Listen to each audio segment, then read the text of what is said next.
Shalom Bapak Ibu, senang kasih dalam Tuhan, haleluya. Kita bersyukur Tuhan masih memelihara kita, melindungi dan menjaga kita hari demi hari.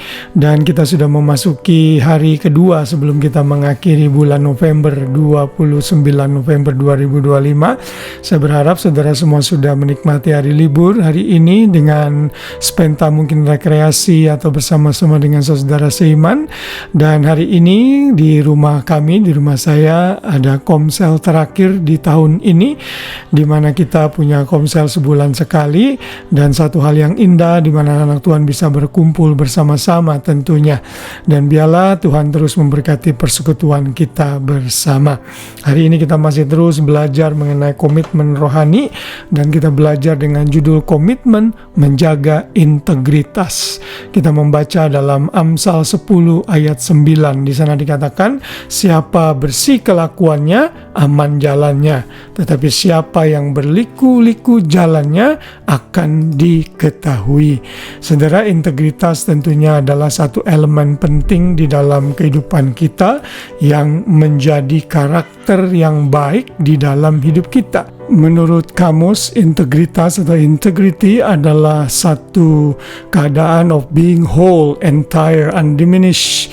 Satu keadaan yang memiliki moral soundness, karakter yang baik, yang penuh dengan kejujuran. Integritas adalah apa yang kita ucapkan sama dengan apa yang kita katakan.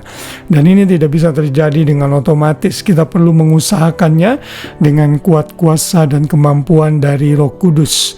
Saudara, integritas bagi setiap orang itu sangat penting karena ini akan menentukan trust atau rasa percaya orang lain terhadap kita.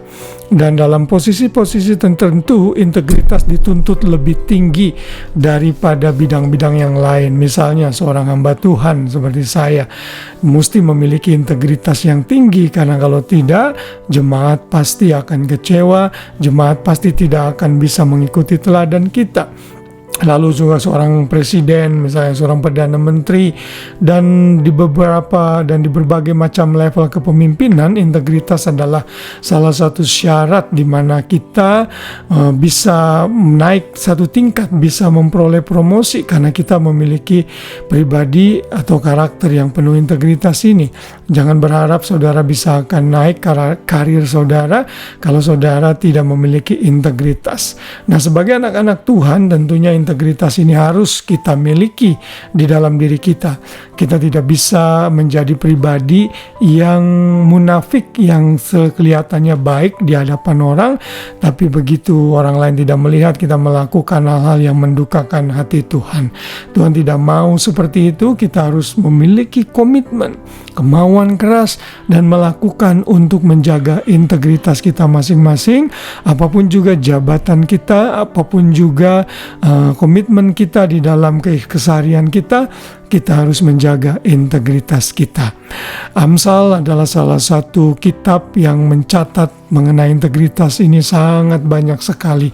Karena orang yang punya integritas biasanya orang yang memiliki hikmat dan pengertian yang baik. Dan hikmat akan mengajarkan kita mana yang harus kita hindari, mana yang harus kita tuntut untuk hidup jujur, mana yang harus kita lakukan untuk menyenangkan hati Tuhan. Misalnya dalam Amsal 11 ayat 3, di sana dikatakan, orang yang jujur dipimpin oleh ketulusannya, tetapi pengkhianat dirusak oleh kecurangannya. The integrity of the upright will guide them, but the crookedness of the treacherous will destroy them. Jadi orang yang tidak punya integritas akan menghancurkan dirinya sendiri.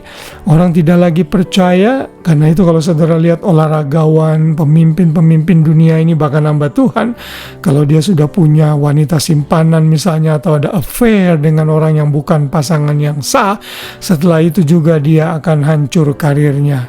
Firman Tuhan tidak bisa salah. Karena itu kita harus menjaga integritas kita.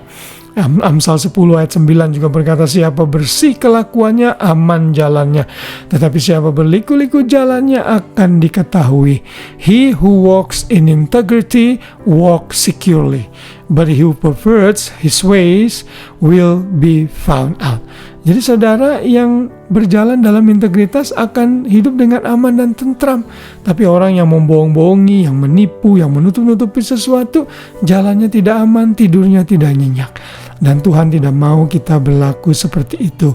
Karena itu sebagai anak-anak Tuhan, saya berdoa dan kita semua berdoa agar Tuhan memberikan kita kemampuan, kemauan keras untuk berkomitmen menjaga integritas kita. Karena integritas kita itu mempertaruhkan nama baik Tuhan di hadapan manusia.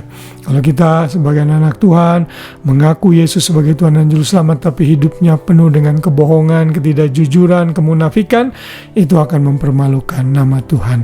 Kiranya firman Tuhan ini mengingatkan kita dan kita dimotivasi untuk melakukannya. Tuhan Yesus memberkati kita semua. Selamat malam dan selamat beristirahat. Tuhan Yesus memberkati. Shalom.